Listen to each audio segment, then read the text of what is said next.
There's a couple brand new gaming news stories we need to talk about today, starting with Summer Games Fest 2023 officially being confirmed with exact dates. And while I'm not always the most hyped for this particular game presentation, it does have me realizing that yes, gaming conventions and showcases are back in full force next year, and that is great news in my personal opinion, so we have to go over all those details. Then the big talking point for today's video has to do with an out-of-character response from Nintendo directly around the ongoing issues with arguably their biggest 2022 Switch game release, known as Pokemon Scarlet and Violet, with an official update already being available for this game and some interesting commitments, quote unquote, from Nintendo around the steps they will be taking to enhance the overall experience for players. And we have to go over all the exact details right now.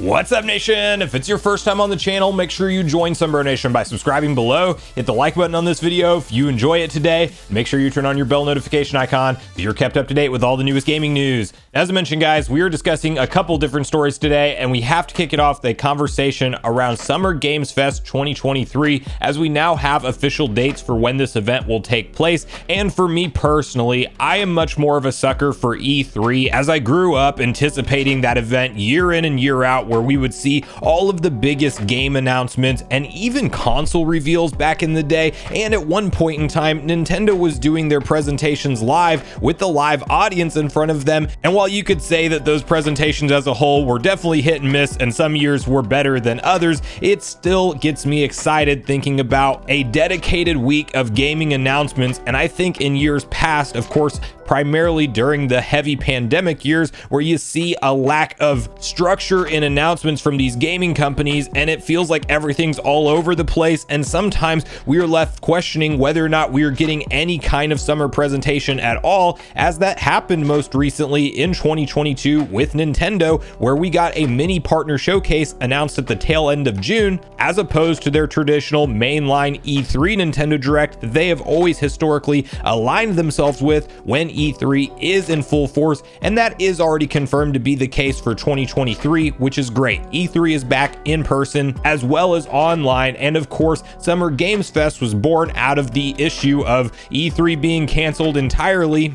and Jeff Keighley, of course, trying to step in and put together somewhat of a organized event that gamers could come together and talk about and watch one showcase. Now, this event hasn't been that impressive year in and year out, and honestly, now that we have E3 back, I think you can even argue that maybe it doesn't need to take place anymore. But depending on what kind of companies Jeff Keighley can get on board to participate in Summer Games Fest, 2023 could be an interesting year for the showcase to make its return, as you can see the following over on Nintendo Everything, where it says Summer Game Fest 2023 announced. It's been announced that Summer Game Fest will be returning in 2023 for its fourth year. Once again, a live kickoff show will be held Thursday, June 8th, 2023. The world premieres, live gameplay demos, and announcements will take place in front of a live audience of fans for the first time at the state-of-the-art YouTube Theater at Hollywood Park in Inglewood, California. Of course, there will be a live stream as well across all major streaming platforms, including YouTube and Twitch. Fans can purchase tickets to attend the event in early 2023.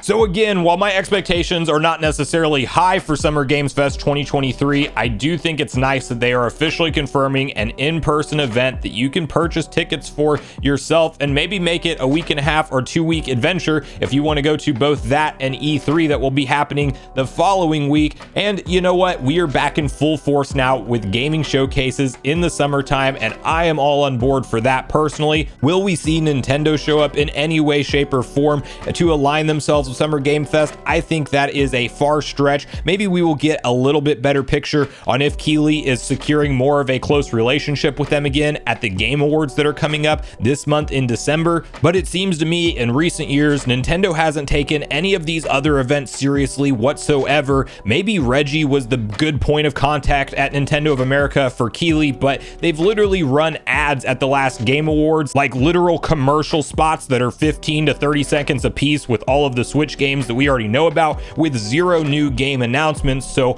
my expectations for Nintendo stuff at either of these showcases is very low, and if I'm a betting man, I honestly think Nintendo does come back with a traditional E3 Direct, as that event will be taking place this year in 2023 in person and online, and it's being hosted and put together by ReedPop, a much more reputable name when it comes to delivering quality in-person and online events than we've seen in years past with the ESA trying to figure out everything for E3. So I'm personally hyped for summertime 2023. Depending on what happens with work and YouTube combined, I may even try to make it to one or both of these events in person. We will see if that happens or not, but I want to hear from you guys in the comments down below whether or not you are hyped for the full-on return of in-person summertime gaming showcases. If you have nostalgia for E3 like I do, definitely let me know that. Or if you're somebody who thinks that these are kind of archaic events and we don't need them anymore, feel free to voice that opinion as well and why. But I want to hear from you guys on all things Summer Games Fest 2023 and just conventions being back as a whole in full force, and your overall thoughts on them in the comments down below.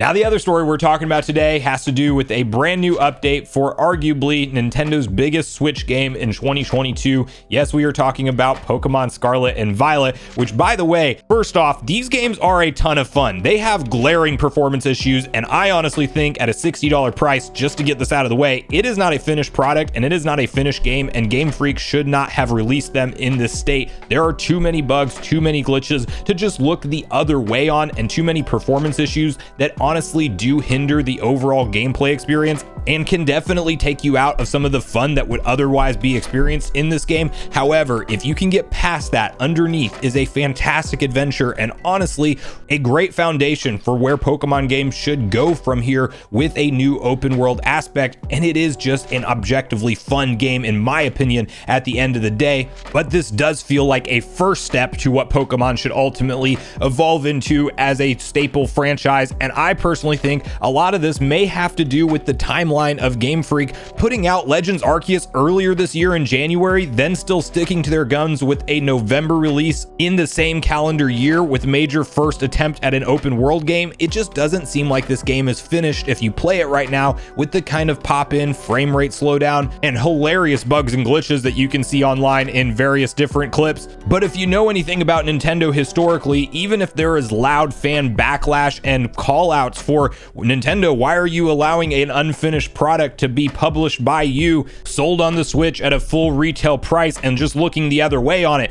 9 times out of 10, Nintendo will just continue to look the other way, and we almost never see them directly respond to criticism of fans in any way, shape, or form. And surprisingly, late last night, they took to Twitter to not only announce an official first update for Pokemon Scarlet and Violet, which by the way does not sound like it will fix a lot of these issues, but they also did go out of their way to acknowledge the problems that are happening and provided what I would consider to be a loose commitment, if you will, that they will be doing something to enhance the overall performance going forward. As you can see the following post over on Nintendo of America's Twitter account, where it says a software update for Pokemon Scarlet and Violet version 1.1.0 will be released on December 1st. Please visit our website for more information. We take the feedback from players seriously, and we will continue to work on improvements to the games. Now, if you then actually click on the detailed website information, you can see this following statement where it says version 1.1.0 releasing December 1st, 2022. Season 1 of ranked battles will kick off, allowing you to enjoy ranked battles through the battle stadium.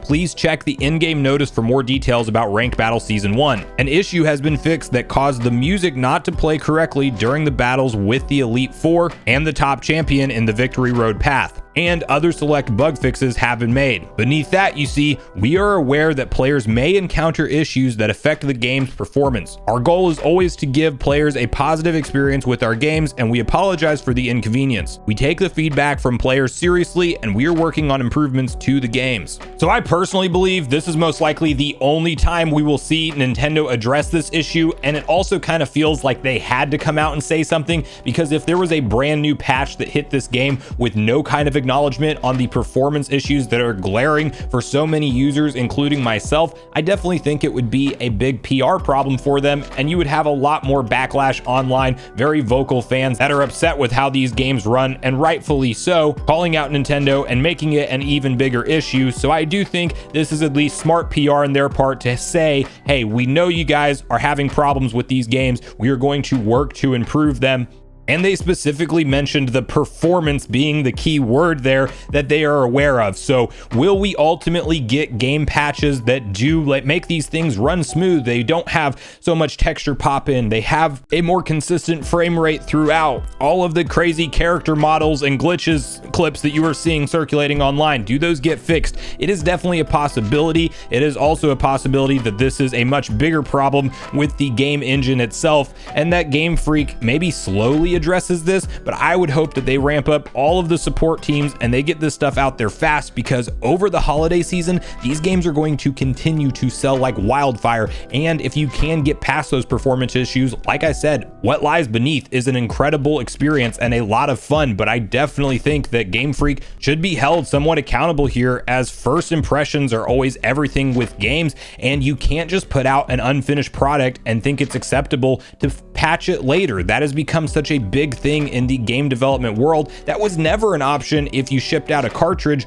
like in the N64 era. Imagine if Mario 64 was just completely broken and you couldn't progress to the end of the game, or you just had terrible performance issues all throughout. There was no option to fix that. You had to finish a game before you shipped it. And now in the more digital environment that we find ourselves in, and the mix of physical and digital sales, those day one patches are always a real thing for games now, and that's fine if they're there on day one, I guess. But when it is blatantly obvious that they are missing a lot of the optimization and bug fixes that should be done in the Q&A portion of developing a game, I think it's a valid criticism to say, I bought this game at full price and it doesn't run at an acceptable manner, and it was clearly just most likely a rush job or a engine issue that they didn't get past before they shipped everything. This doesn't happen in days past, but it does become more of a prevalent issue where we are at now. But the silver lining to all of this is that we get a rare official response from Nintendo that they're aware of it and they're taking steps to improve the game in the future, and we will just ultimately have to wait and see what that all leads to. But I want to hear from you guys at this point in the video on both the different stories we talked about today. How are you feeling about Summer Games Fest 2023 and gaming conventions as a whole being back in full force next year?